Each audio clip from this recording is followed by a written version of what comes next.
Data reduction atau reduksi data adalah transformasi informasi digital, numerik atau alfabet yang diperoleh secara empiris dan eksperimental menjadi bentuk yang dikoreksi, dipesan dan disederhanakan.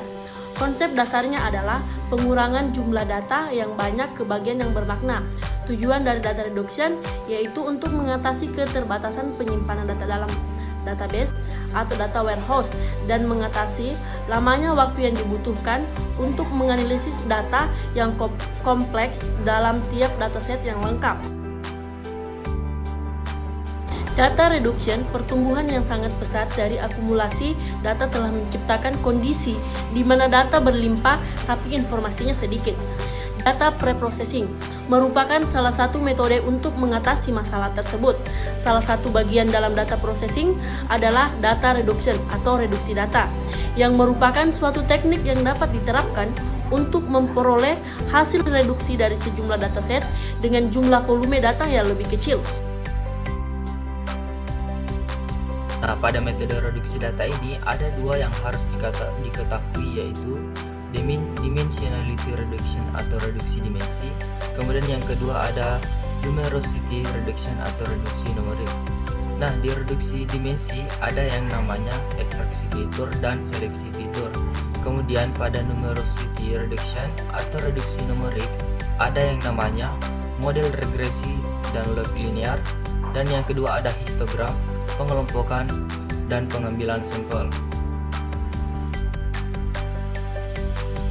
Adapun kekurangan dari dimensi, yakni ketika dimensi meningkat, maka data menjadi semakin jarang.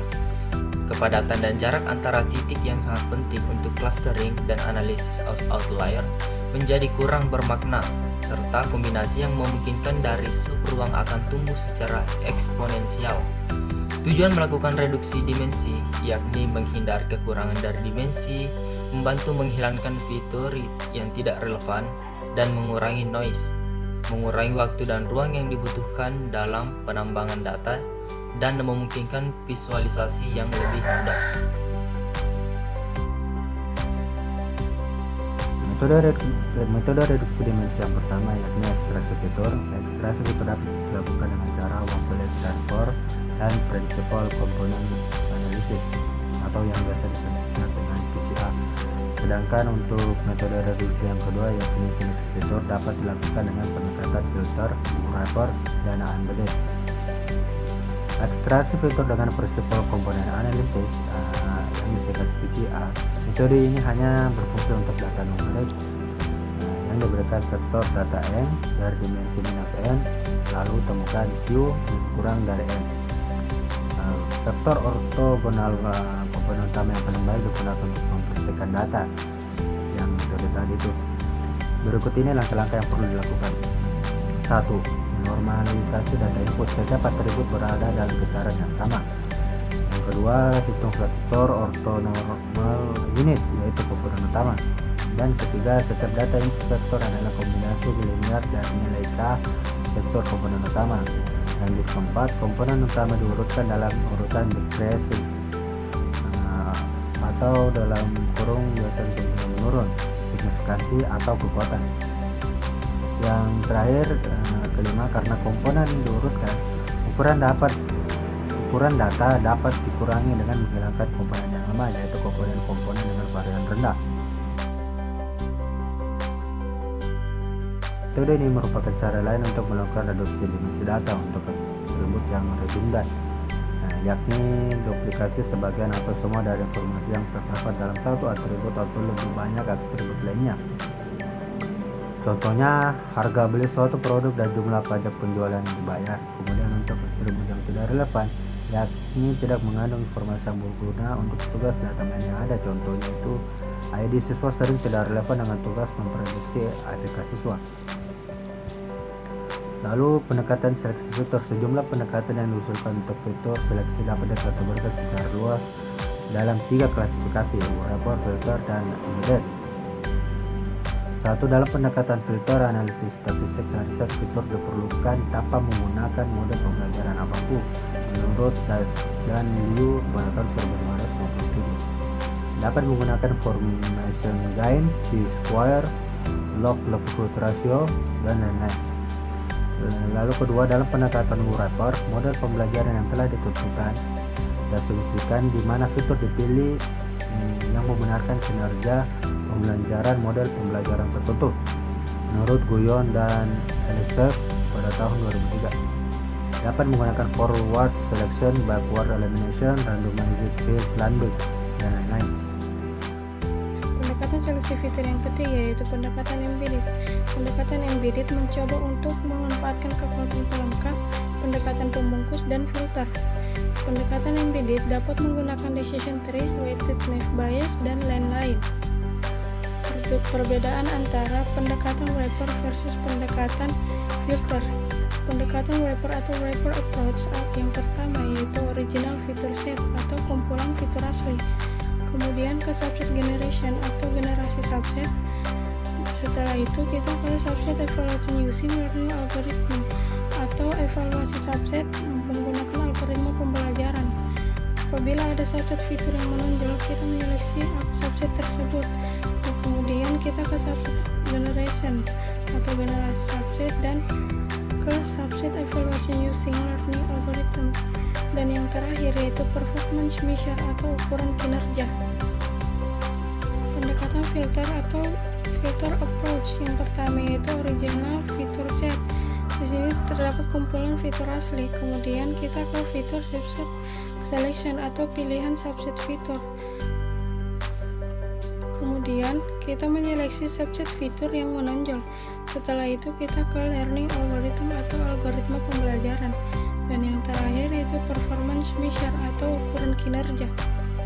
Yang selanjutnya yaitu model yang tepat untuk aplikasi yang diberikan hanya dapat ditemukan dengan eksperimen. Kebenaran pembelajaran mesin. Jika kita cukup tahu tentang ruang lingkup masalah, kita dapat memilih atau merancang algoritma untuk menemukan solusi paling optimal dalam ruang lingkup masalah dengan efisiensi paling maksimal. Argumen terhadap keunggulan satu algoritma atas yang lain dalam data mining didasarkan pada gagasan bahwa ruang lingkup masalah data mining memiliki satu set properti tertentu, atau bahwa properti ini dapat ditemukan dengan analisis dan dibangun ke dalam algoritma. Namun, pandangan ini muncul dari gagasan keliru bahwa dalam data mining, penambang data merumuskan masalah dan algoritma menemukan solusinya. Faktanya, penambang data merumuskan masalah dan menemukan solusinya. Algoritma hanyalah alat yang digunakan penambang data untuk membantu langkah-langkah tertentu dalam proses ini.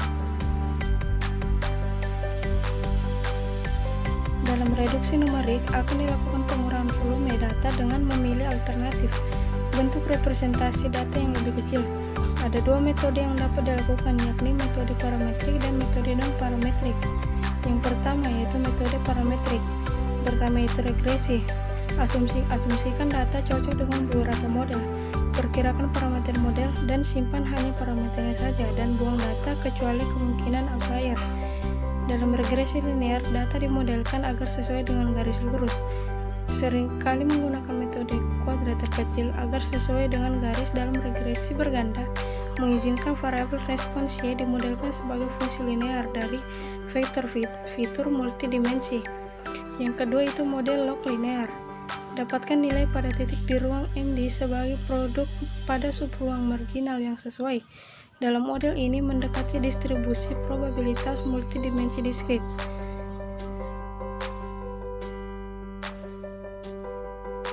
Analisis regresi titik 2, nama kolektif untuk teknik pemodelan dan analisis data numerik yang terdiri dari nilai-nilai variabel dependen. Buka kurung juga disebut variabel respon atau pengukuran dan satu atau lebih variabel independen. Buka kurung alias variabel penjelas atau prediktor. Parameter diperkirakan untuk memberikan kecocokan data yang terbaik. Pada umumnya paling cocok evaluasi dengan menggunakan metode square root buka kurung kuadrat terkecil. Tapi metode lain juga bisa digunakan untuk prediksi, termasuk perkiraan data deret waktu, inferensi, pengujian hipotensi dan metode hubungan. Model regresi analisis n logaritma linear. 1. Regresi linear Y sama dengan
sekumpulan kombinasi dimensi yang lebih kecil berguna untuk pengurangan dimensi dan perataan data.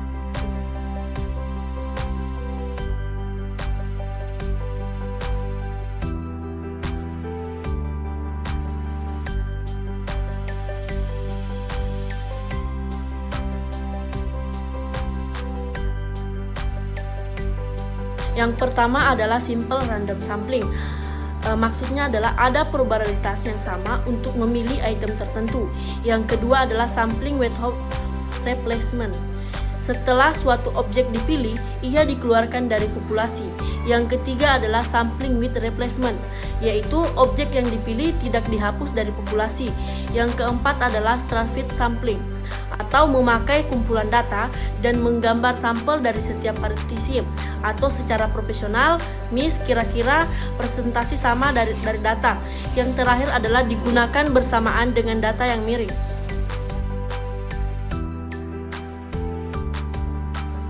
Stratifikasi adalah proses membagi anggota populasi menjadi subkelompok yang homogen. Sebelum pengambilan sampel, misalkan kita asumsikan bahwa kita perlu memperkirakan jumlah rata-rata suara untuk setiap kandidat dalam suatu pemilihan. Asumsikan sebuah negara memiliki 3 kota. Nah, kota A memiliki 1 juta pekerja pabrik. Kemudian kota B memiliki 2 juta pekerja kantoran dan kota C memiliki 3 juta pensiunan. Nah, di sini kita dapat memilih untuk mendapatkan sampel acak berukuran 60 dari seluruh populasi, tetapi ada beberapa kemungkinan bahwa sampel acak yang dihasilkan tidak seimbang di seluruh kota-kota ini, dan karenanya bias menyebabkan kesalahan estimasi yang signifikan, di mana ketika hasil yang diinginkan memiliki distribusi yang berbeda dalam hal parameter bunga maupun antar kota. Sebaliknya, jika kita memilih untuk mengambil sampel acak masing-masing 10, 20, dan 30 dari kota A, B, dan C, maka kita dapat menghasilkan kesalahan yang lebih kecil dalam estimasi untuk ukuran sampel total yang sama. Metode ini umumnya digunakan bila suatu populasi bukan merupakan kelompok yang homogen. Itulah tadi penjelasan tentang stratified sampling.